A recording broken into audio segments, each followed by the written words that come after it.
So when I write, man, I basically write off a standpoint of whatever's going on in my life, like anything. Sometimes I'll spice it up a little bit, you know what I mean? Sometimes I'll leave out some shit for reasons, you know what I'm saying? I don't want to tell myself.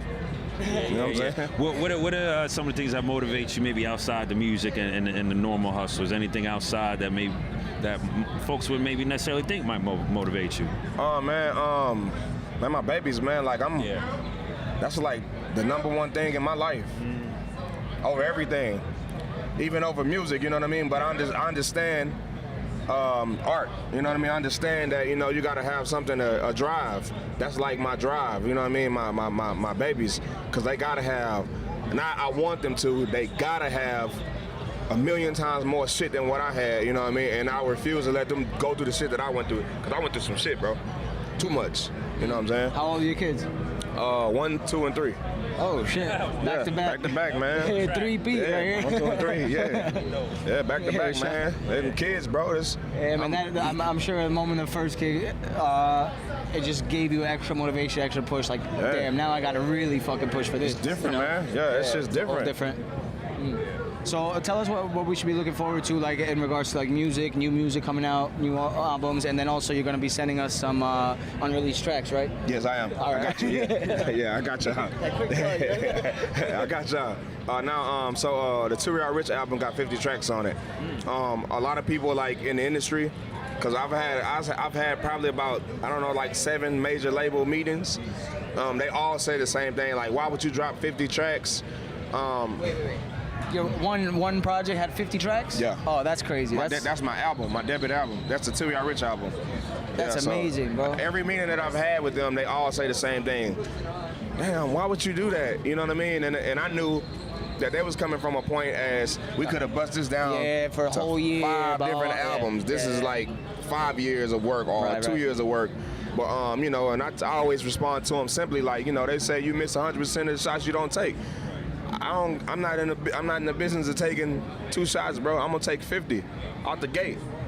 Something gonna hit, and something hit. You know what I'm saying? And they gonna keep hitting. What was the most popular song out of the album?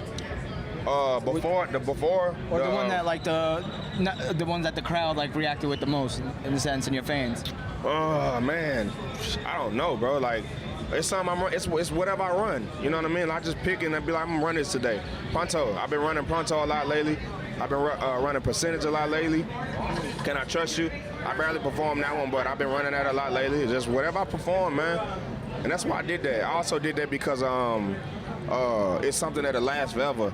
So it give me time to work, you know what I mean, on videos. So I got forever. So I can bleed this shit out for forever. Because a lot of artists, you know, they will bank, they'll drop, here's 10 for everybody, and they'll bank the 40. But we were just talking to a couple artists out of Atlanta, and he was like, you know, sometimes you bank those songs, but then you make the step up by the next project, and you might not even use those songs anymore. So you just like, hey, have it all. That's for the a smart fans, man. You know what I mean? That's exactly why I did it. Ain't no sense in me holding this for what? It might not never come out. You know what I mean? I don't record for it not to come out. And the other thing is the executives, they don't understand that the creative well is infinite. You know what I mean? You can always come back with another 20 tracks, 30 tracks. They fear that though. Yeah. They fear that. That's I think, and matter of fact, I think that's what the problem was I think that they had a fear that maybe this is the best I can do. Right. You hit your peak, and now we can't make no more money off of you. Yeah. Shame on them. Yeah, right. For real. Shame on them. Yeah, man. But yeah, because I mean, first of all, that's a ballsy ass move. You know what I mean? Because like you said, I'm sure, you know, they would have been like, all right, launch one song a week, whatever. It could have lasted you a whole year. But it's also a statement, because you're like, here's 50 songs. That doesn't mean my career is over, I'm stopping. Here's 50 songs, I'm still going to be cooking. The next project is going to have... Still cooking, man. The next project is still coming out. So, I got 4 of them on standby right now. Yeah, so there you go. I can't wait to drop. You know what I'm saying? I just refuse. I need more videos. Because I tell people this all the time too, man. Because there's so many artists, it's hard to separate artists from sound nowadays. Yeah. You know what I'm saying? So how do you get separated now?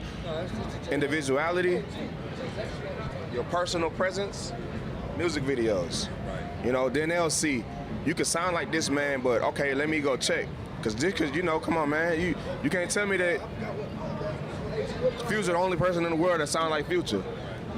Right. That naturally sound like him. You know what I mean? You can't tell me that Beyonce the only person that sing just like Beyonce. It's too many vocals out here, bro. Right. You know what I mean? So everybody can hit those notes in a sense. Everybody, bro. You know what I mean? So like I say, man, that's why I'm big on visuals, bro, and I'm big on like my presence, my social media presence, and my presence in front. I want people to feel me, bro.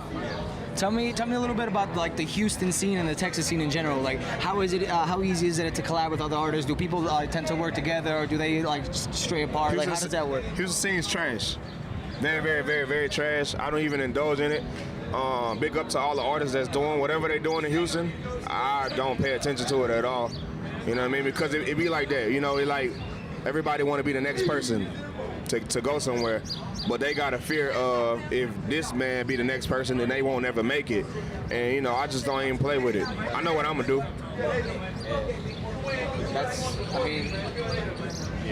This guy, he's probably looking at some bitches back there. Yeah. No. I was like, bro, you just stopped the whole interview. I'm like, who passed by? Did we catch that on camera at least, bro? Like, she was walking that way, right? No, but that's kind of like similar how the people like react in New York and New Jersey as well. You know what I mean? Everybody's kind of more worried about themselves. And what's crazy to me is like, you know, people are friends, you know what I mean? Like friends. He's an artist, you guys are good friends, but you guys are not making music together. It's like, well, you know, why not? Like, you both are pushing the same thing. Why not get together, drop an album, put both that talent together? Because at the end of the day, his fans are gonna listen to you. His fans are gonna listen to you. You know what I mean? It's a collaboration, and that's kind of like back to Atlanta again. You know, the whole clique goes up. You know what I mean? One person from there goes up, they start putting everybody up. That's why Atlanta keeps coming out with such good music, like in collaborations. Yeah.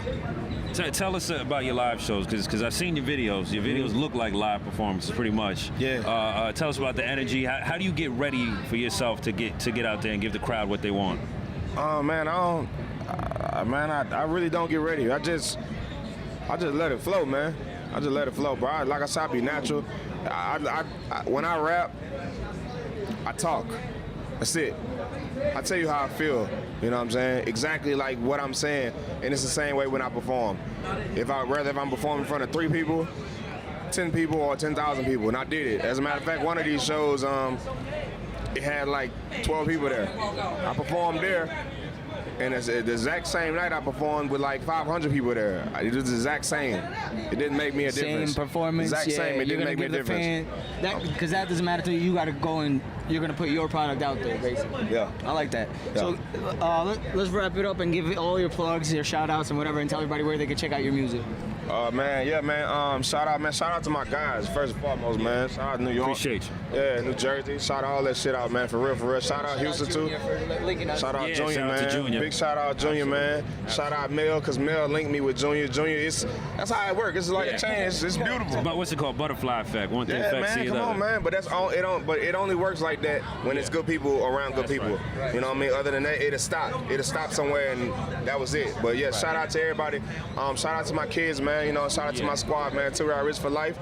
Search me JdaGr8, Apple Music, Spotify, all that good shit, man. And man, you know.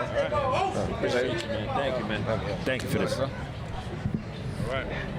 And that's it at South by Southwest.